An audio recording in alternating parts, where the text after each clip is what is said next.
नमस्कार दोस्तों, टाइटल और थंबनेल देख के आप सभी को अंदाजा लग गया होगा। आज के वीडियो लेक्चर के अंदर हम लोग चर्चा करने वाले हैं आपके सेक कैटेगरी के one of the most important subject business communication के पेपर पैटर्न को लेकर के। देखिए, ये एक ऐसा सब्जेक्ट है जो दिल्ली यूनिवर्सिटी के अंदर आपको बीए और बीकॉम दोनों ही कोर्सेज के दरमियान ऑफर किया जाता है, इररिस्पेक्टिव कि आप लोगों का सेमेस्टर क्या है। चाहे आप लोगों ने इस पर्टिकुलर सब्जेक्ट को सेमेस्टर 2 के अंदर चूज किया हो, सेमेस्टर 4 के अंदर चूज किया हो या सेमेस्टर 6 के अंदर चूज किया हो, आप सभी का यहाँ पे सिलेबस है वो बिल्कुल सेम रहने वाला है। और ध्यान दीजिएगा, रेगुलर वाले बच्चों का पेपर सेम रहेगा और एसओएल और एनसी वेब वाले बच्चों का जो पेपर पैटर्न है वो सेम रहने वाला है। लेकिन रेगुलर और एनसी वेब और अगर आप लोग एसओएल की बात करते हैं तो इन दोनों का आपस में कंप्लीटली डिफरेंट पेपर पैटर्न रहने वाला है। तो आज के वीडियो लेक्चर के अंदर हम लोग काफी डिटेल में, काफी गहराई में, काफी डेप्थ में जाकर के बिजनेस कम्युनिकेशन के पेपर पैटर्न को अंडरस्टैंड करेंगे। और ध्यान दीजिएगा, according to the final date sheet of the Delhi University, यहां पर ये सेम सब्जेक्ट आपको सेमेस्टर 6 के अंदर भी देखने को मिलता है, जिसका पेपर आपका 16 मई को होने वाला है। ये सेम सब्जेक्ट अगर आप सभी के पास सेमेस्टर 4 के अंदर है तो ये आपका पेपर आपका 26 मई को देखने को मिलेगा। इसी तरीके से सेमेस्टर 2 के अंदर 29 मई को आपको बिजनेस कम्युनिकेशन का पेपर देखने को मिलेगा। तो चाहे आप लोग सेमेस्टर 2, 4, 6 किसी भी सेमेस्टर के स्टूडेंट हो, आप सभी के लिए ये वाला सेम वीडियो यूजफुल रहने वाला है। अब ध्यान दीजिएगा, पेपर पैटर्न की अगर आप लोग बात करते हैं तो सबसे पहले मैंने क्या किया है, यहाँ पे पेपर पैटर्न को दो पार्ट के अंदर क्लासिफाई कर दिया है।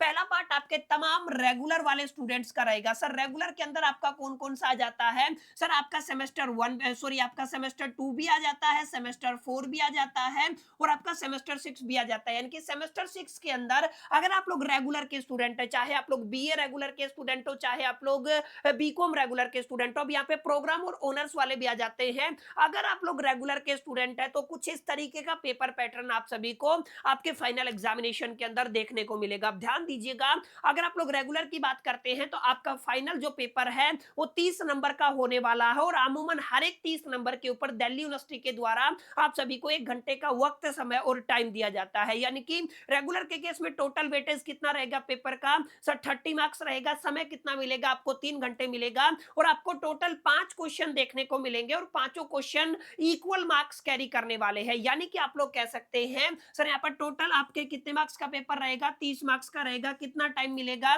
सर 1 घंटा मिलेगा। कितने नंबर ऑफ क्वेश्चन मिलेंगे? सर 5 क्वेश्चन मिलेंगे। और याद रखिएगा, पांचों क्वेश्चन के अंदर माय डियर फ्रेंड्स आपको यहाँ पे इंटरनल चॉइस देखने को मिलेगी। माने आपको दो ऑप्शन दे दिए जाएंगे जिसमें आपको बेहतर आंसर प्रेजेंट करना आता है, आप उसका चुनाव कर सकते हैं। तो यानी कि टोटल जो क्वेश्चन है 5 रहेंगे और पांचों के अंदर आपको ऑप्शंस देखने को मिलेंगे, चॉइस देखने को मिलेगी। जो भी आपको अच्छा लगता है आप उस क्वेश्चन को अटेम्प्ट कर सकते हैं। ध्यान दीजिएगा, क्योंकि हर एक क्वेश्चन इक्वल वेटेज कैरी करने वाला है, तो हर एक क्वेश्चन कितने मार्क्स कैरी करेगा? सर 6 मार्क्स कैरी करेगा। इसका मतलब 6 नंबर का एक क्वेश्चन आने वाला है, 5 क्वेश्चन है तो टोटल वेटेज कितने नंबर का रहेगा? सर आपका 30 मार्क्स का यहाँ पे पेपर रहने वाला है। तो ये आपका पेपर पैटर्न है माय डियर फ्रेंड्स, रेगुलर वाले स्टूडेंट्स के लिए। चाहे आप लोगों का सेमेस्टर कोई भी हो, अगर आपकी सेक कैटेगरी के अंदर स्किल इनहांसमेंट कोर्सेज के अंदर अगर आप सभी के पास बिजनेस कम्युनिकेशन नाम का सब्जेक्ट है तो कुछ इस तरीके का आपका पेपर पैटर्न रहने वाला है। अब हम बात करने वाले हैं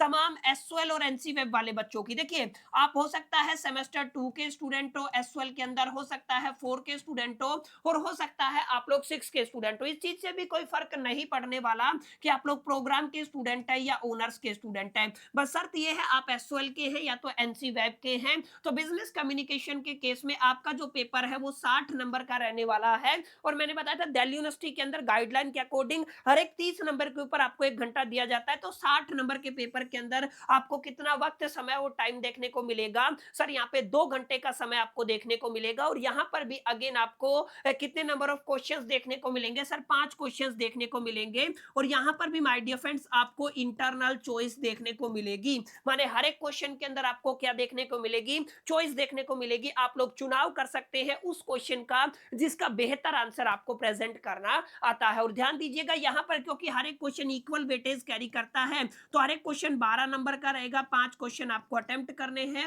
12 को 5 से मल्टीप्लाई करते हैं तो माय डियर फ्रेंड्स आपका कितना बन जाता है? आपका 60 मार्क्स बन जाता है। तो माय डियर फ्रेंड्स ये बात आपको अपने दिलो दिमाग और जहन के अंदर बैठानी है कि जो आपका एसओएल एनसी वेब का पेपर है वो कंप्लीटली डिफरेंट होता है as compare to the regular student. ठीक है, अब काफी बच्चों के दिमाग में सवाल आ रहा होगा, सर इस पर्टिकुलर सब्जेक्ट को तैयार कहाँ से कर सकते हैं?